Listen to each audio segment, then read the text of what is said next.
तो इस वक्त हमारे साथ संभाजी भगत हैं और मेरे चारों तरफ जो ये आप आतिशबाजियां देख रहे हैं, ये इस बात का संकेत है कि बाबा साहेब का जन्मदिन कुछ इस तरीके से मनाया जाने वाला है। 2 सालों तक जो सन्नाटा रहा, उस सन्नाटे को इस गूंज से भर देने की पूरी तैयारी है। तो सर, आपने इस सन्नाटे को जीतने के लिए कौन सा नया गाना सोचा है बाबा साहेब के लिए?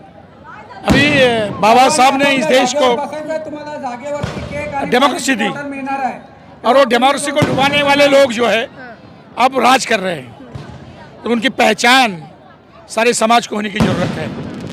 खास करके जो दबे कुचले हुए जो समाज है उसको, और मेरी बहनें माता है, उनके लिए बाबा साहब ने बहुत काम किया। कौन बैठे हैं? ये हिटलर के साथी, जनाजों के बाराती, ये हिटलर के साथी, जनाजों के बाराती, पूछते नहीं इंसान को कौन है तू, पूछते हैं धर्म और जाति। अरे इनकी सूरत को पहचानो भाई, इनकी सूरत को पहचानो भाई, इनसे संभल के रहना रे भाई। अरे गलती करोगे आहे भरोगे, जालिम का जमाना जहरीला भाई। चोर चिटर बैठे हैं भाई, बड़े सेटर बैठे हैं भाई, कुछ दिल्ली में बैठे हैं भाई और कुछ यूपी में बैठे हैं भाई। इनको समझ लो भाई। इशारे में आपने बता दिया कि किसकी बात कर रहे हैं आप। इशारों में आपने बता दिया किसकी बात कर रहे हैं जी। सारी दुनिया को मालूम है कि इस देश के जमहूरियत को, डेमोक्रेसी को डुबाने वाले कौन हैं। ये धर्मवादी, धर्म राष्ट्रवादी लोग हैं जो इतने घिनौने जो ट्रेडिशंस है और घिनौने जो इतिहास को है वो वापस इस देश में लाना चाहते हैं। तो हम इसके खिलाफ में हर रोज जाके गा रहे, गांव-गांव में गा रहे, बस्ती में जाके गा रहे। तो ये काम हमको बाबा साहब ने दिया है। सर, बहुत कम कलाकार होते हैं जो आपके जैसी आवाज़ रखते हैं और आपके जैसा जज्बा रखते हैं कि उस आवाज़ के साथ सही बात जनता तक पहुंचा सके। आज 131वीं जयंती बाबा साहेब की मना रहे हैं हम। क्या सोचा था जब बाबा साहेब ने संविधान भी दिया था तो उन्होंने कहा था कि चलाने वालों पर निर्भर करता है कि ये कैसा होगा। क्या लग रहा है किस दिशा में जा रहे हैं?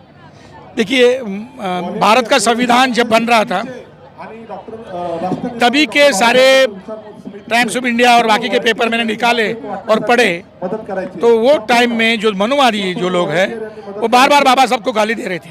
अब वो गाली को मैं दोहराना नहीं चाहता हूँ, क्योंकि आज बाबा साहब का बर्थडे है और बर्थडे के दिन में मैं ये सब चीज़ नहीं बोलना चाहता था, लेकिन बाबा साहब को गालियाँ दी और एक अछूत के हाथ से इस देश का संविधान नहीं बनना चाहिए, इसके ऊपर बहुत अडिग थे वो लोग। फिर भी बाबा साहब ने अपना दिमाग और विवेक, खास करके अपने विवेक को जागरूक रखा और इस देश का संविधान लिखा। संविधान लिखने के बाद में बाबा साहब ने कहा कि मैंने ये संविधान बनाया है, लेकिन चलाने वाले अगर चोर होंगे तो इस देश का संविधान का कुछ नहीं होगा। 70 साल तक इस देश के संविधान को लोगों तक पहुंचने नहीं दिया और इसलिए हम लोग बस्ती में जाके, गांव में जाके ये संविधान समझाते हैं लोगों को। सिर्फ गाना नहीं गाते हैं, उसके साथ में जाके समझाते हैं लोगों को। तो ये बाबा साहब का जो काम है वो लोगों तक लेके जाना, ये हमारा काम है। हम बाबा साहब के कुली है, हमाल है। जो बाबा साहब ने जो अच्छी चीज़ें हमारे समाज को दी है वो लोगों तक लेके जाना हमारा काम है। हम बाबा साहब को सलाम करते हैं। बाबा साहब की जयंती भारत में तो मनाई जा रही है धूमधाम से, महाराष्ट्र में तो इसका अलग ही नज़ारा है, लेकिन विश्व भर में पूरा सप्ताह मनाया जा रहा है समतामूलक। बाबा साहेब के नाम से इक्वालिटी वीक मनाया जा रहा है। बाबा साहेब को पूरा विश्व समझ रहा है और आज उनके देश में ही उनके नाम पर राजनीति हो रही है। ये होना ही था, क्योंकि बाबा साहब जिस समाज में जन्म लिए वो अछूत समाज करके पहले से बोला है। तो ये ब्राह्मणवादी व्यवस्था है।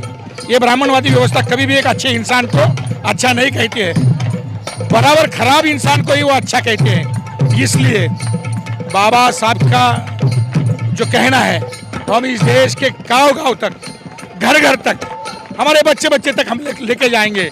वो जज्बा हम रखते हैं, क्योंकि हम बाबा साहब के बच्चे हैं, खून से नहीं विचार से।